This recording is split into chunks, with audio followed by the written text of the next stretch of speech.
I want to go back to the United Nations and the Convention on the Prevention and Punishment of the Crime of Genocide that they put together in 1951 after World War II, basically.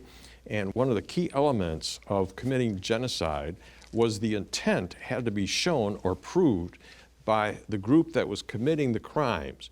You had to show, the international court said, that the intent was to destroy at least a substantial part or the whole group.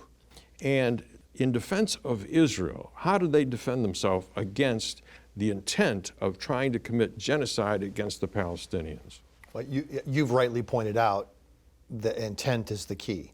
That is the operative word. So immediately after the October 7th terrorist attacks, Israel's enemies began accusing it of genocide before it had even had the chance to respond. That shows that this was a propaganda campaign, not something based on the facts of what happened on the ground.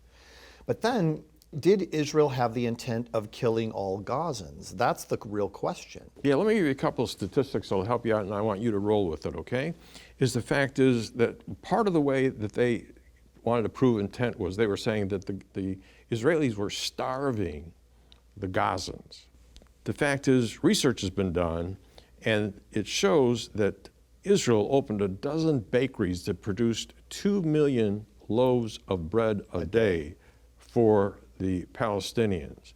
They delivered its own water through pipes that they put in so that they would ensure water delivery. They facilitated 6 field hospitals and 2 floating hospitals to take care of Gazans that were injured.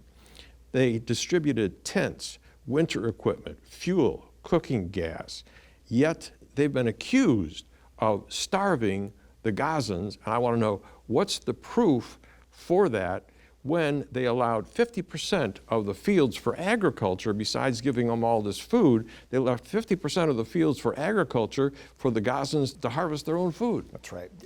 And what you've just described, you will never hear on a news show. But here are the facts in the situation. On October 7th, Hamas terrorists destroyed 70% of Israel's agriculture. That is a clear act of genocide. Has Israel done the same? If they were merely interested in retaliation, well, they would have come right in and destroyed all of Gaza's agricultural infrastructure. They didn't.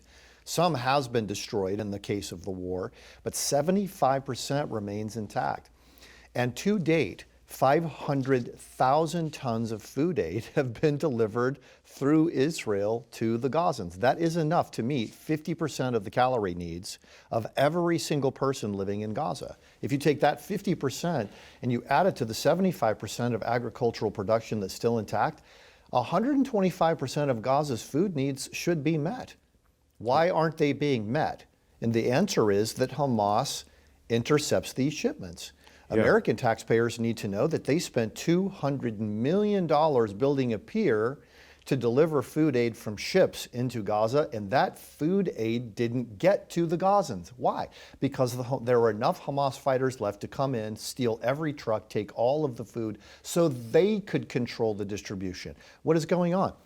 Hamas intends to continue controlling this situation. They do not care whether Gazans die. They only care that Israel gets destroyed.